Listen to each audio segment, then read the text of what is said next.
Hey everybody, how's it going? My name is Cliff Hanger. I'm here at Replay Guitar Exchange. Thank you for watching this episode of Riff with Cliff. Today is a very special episode because I have a wonderful guest with me. His name is Braun. He is a designer who has worked with many different artists and celebrities, some of them being Jimi Hendrix, Macho Man Randy Savage, all sorts from Robin Trower, so I'm very excited. He does have a documentary on Amazon, and that is called The Michael Braun Story Made as Art. So I highly recommend that you watch it. Thank you for joining us today. Thanks for having me. I'm going to cut right to the chase and say, how did you get started making clothing and attire? I got started, I didn't know this, but I was a born artist, meaning it's the only thing that I could really do well, that and put out the garbage. I'm racing ocean racing sailboats as a young man in New York and then in Florida, St. Pete. I bring a boat, a 54-foot aluminum yawl, to Florida in 1966 for the Bermuda race. I mean, for the races that they have in Florida, 6 races called the Southern Circuit. My statement is that staying at the St. Petersburg Pier on the boat, I dislocate my shoulder. The doctor says, don't go near a boat for a year. Sounds painful. I'm then living with 4 topless dancers, which was a fun spot to live. And I'm living with a lady who has a 3-year-old son. Any kind of words you say in front of this babysitter for the 3-year-old, he will then go and steal it and bring it home. He heard us say the word sewing machine once. He's working at Goodwill. He steals from Goodwill a sewing machine. We start to alter clothes, so it's now 1966, beginning of 67. We start to alter clothes. We're going out to the nightclubs in St. Pete where there's bands playing for 2 weeks at a time in maybe 5 different clubs. The thing that happens from that is we see everyone freaks out over the clothes. This is before hippie clothes came about. This is just pin straight clothes that you could buy at, Brooks Brothers or the Crazy. We had the Crazy.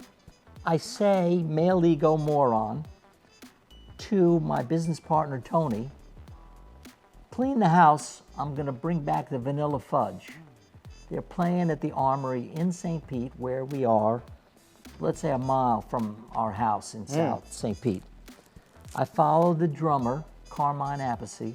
I say, we make clothes, this and that. Where do you get your clothes, was my statement. He says, Carnaby Street, the Village, Haight-Ashbury. And I said, this is what we're doing. Our clothes were way better than what he had. He could see it, I could see it. I said, you want to bring the boys after the gig? Come on. 3 of the 4 guys came, bought everything that remotely could fit them. Now I hear this guitar player who's sort of getting known, this guy named Jimi Hendrix, he's coming to Tampa. I go and see a record producer, a guy named Phil Gernhardt, who lived in and worked out of St. Pete. I show him the clothes. He says he's not looking to push us onto Jimmy, but call him 4 o'clock in the afternoon on Sunday. Now, it's 4 o'clock on Sunday. I dial the number. He says, Michael, you're not going to believe this. Jimmy gets off the plane and says, where are the clothes people? That's amazing. He has one of those roll-in tables for food that's come in. He's sitting like this. Jimmy's just slouching. Jimmy, like this. Wow. And he's eating, and he's eating. And I'm laying the pants on the floor. So I started with street kind of clothes, and then we get to the crazier clothes. So I wanted to ask you real quick, I thought it was interesting in your documentary how you mentioned that Jimmy would ask for interesting stones or jewels designed into his pants. Are there any other artists that have asked for anything unique like that? I would say, off the top of my head, I'm going to say no, but I'm going to say it this way, that where Jimmy is saying more shirts with odd sleeves, other people may have said things like that. I want more of this type of thing. where Jimmy says to me, he shows me a shirt where the sleeve is cut, instead of it being small at the bottom, maybe it's that wide, okay? Mike, he's not playing with a full deck, the poor thing. So when he goes to do what Jimmy says, he cuts the sleeve like this, all the way to here, all the way up here. Now this is silk chiffon, really light, and then there's 6-inch ruffles on the edge of the sleeve. He called it a witch sleeve or a wizard sleeve, both he called it. I'm making clothes for Jimmy. I know what Jimmy's about. He liked the first things that we did, so I knew I could go for it. But I'm just making what I think is cool. End of story. So in that vein, do you have any signature styles when you're making clothes? Or is it just making clothes arbitrarily? I would say signature style says it, and let's just pick one of them. Sure. So here are front seam pants. So the seam is down here, front and the back. Those are really cool pants too. From the back, they lace up over here, it's just a showing thing. And here's the button fly. You could see these pants on David Ruffin of the Temptations. You could see it on Alice Cooper, both of them in Fire Engine Red. But you're seeing how the pants are tight at the knee. And then they flare out towards your toes and your heel. I'd say we made these pants many, many different ways. Jimmy had them, lots of them. Could you tell us a little bit about this shirt here? Once upon a time, a long, long time ago in a land far, far away. So, as you see, this is a flowered shirt, black ground, simple, right? Jimmy says in the letter, try to match the color of the sticky type buttons to the color of the shirt, or as close as possible. This shirt's in Life magazine. Wow. And that's an iconic piece of clothing. Jimmy says try to match the color of the sticky type buttons or as close as possible. All I'm saying back to you is that he's expressing what he's looking for, meaning he could see that this would be an improvement if we had black instead of white. Jimmy says in this letter, and understand he's talking to me in the language of the time, part of it's his language of the time. Anything you come across, don't be hesitant to take and make something anything, as long as it's specially made as art. Macho Man did the same thing. Different words, different time, different person, different culture. You mentioned Macho Man. I know that here we actually have some of his sunglasses and that style. Are there any other incredible artists that really come to mind besides Jimmy or Macho Man for you that really stand out that you've worked with? I would say I made a lot of ribbon kind of clothes for a guy named Robin Trower, who was happy to get the clothes. So this kind of feeling. We love Robin Trower here, by the way. All of us that work here are huge fans. So. Okay, well, if he comes in, tell him Mike sends his love. I will. So this is, we're making ribbon clothes in that time. This is all hand stitched by a lady from England near where the Beatles were. And she married an American serviceman. She came to live here in Riverview, and she told me, because we had an ad in the paper for sewers, she told me she was in the needle trade. Let me ask you, you clearly still work on art today.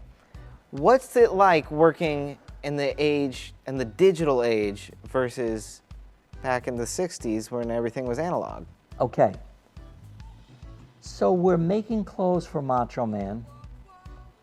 I'm hand painting Macho Man on the shirt, back of the jacket, on the glasses, Macho Man, on the hat, Macho Man. Now, and Macho Man on the pants.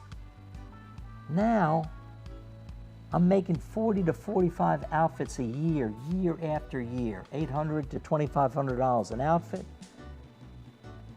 I start going out with somebody. I'm not pointing any fingers, but that person says, I'm going to lend you a computer for the Christmas vacation. This is 1996.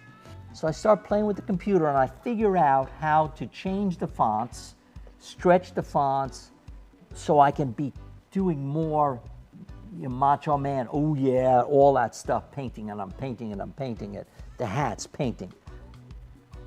I figure it out, and at that time, 1996, I buy a program called Painter, got 400 virtual brushes, I start playing. A year goes by, you and I are old friends, I show you the work. You go, Mike, keep your day job. And then in time it evolves to this that I'm showing you, or this over here. Yes, because this is an incredible piece of work. Thank you, thank you. So you've clearly had a pretty successful life and a very exciting life. What about today? Are you still working on clothing today? Thank God, I stopped making clothes in 2001. We sold our house in South St. Pete, and in the back of it is a 6-car garage, servants' quarters above it, and a room on either side. So in this 30-foot by 30-foot room, concrete floor, you know, I get a call one day from Vince McMahon, WWF, says, do you want to make some money? That's the opening thing. Yes. Do you want to, yeah, very good, very good, very good. So it was a Hulk Hogan movie. But wow. What I'm saying back to you is this, is that I'm not watching wrestling. I don't know about wrestling. I know it's on television. You know, I got the gadget that goes through the channels. I see it's there. But I'm not a fan. I don't really know about it. Exactly. Michael, I'm going to ask you one more question before we wrap it up. Okay. Of all your amazing personal achievements that you've had in your life, which is the one that you hold to the highest regard? I would say I don't have an answer for it, in that where you're saying all these wonderful things and I'm saying back to you, you could say this is wonderful, this is wonderful, this is wonderful, and I'm saying to you that this is destiny being played out. You know, if this idea for these pants didn't come along, or for this didn't come along, I'm just an artist that was given the freedom to go and play. That's the only word I'm talking about, play. And I'm not talking about play like this. I'm just talking about go have fun with the sandbox that's yours. To create. Exactly, exactly. It was a fun ride, but leaving out the fun, getting down to the truth of it is that this is just destiny. That's all that's going on. And that the beauty of being encouraged to go to make art and know some days you're going to be golden and some days, dude, this ain't it. What were you thinking? You know, Right. What were you thinking? Well, I really appreciate that, and I think a lot of our viewers are going to appreciate that too, and I hope that you guys all get some great insight out of this. Thank you so much for coming. My for having pleasure. us. And if you got any questions, email him. Yeah, He'll email ask me, us. well, yeah. You can reach us at cliff@replayguitar or sales@replayguitar.com. Be sure to like and subscribe. Or, of course, if you want to call us, it's 813-254-8880. And check out our website, replayguitar.com. And you can see our art at michaelbraunart.com. Absolutely. Thank you guys so much.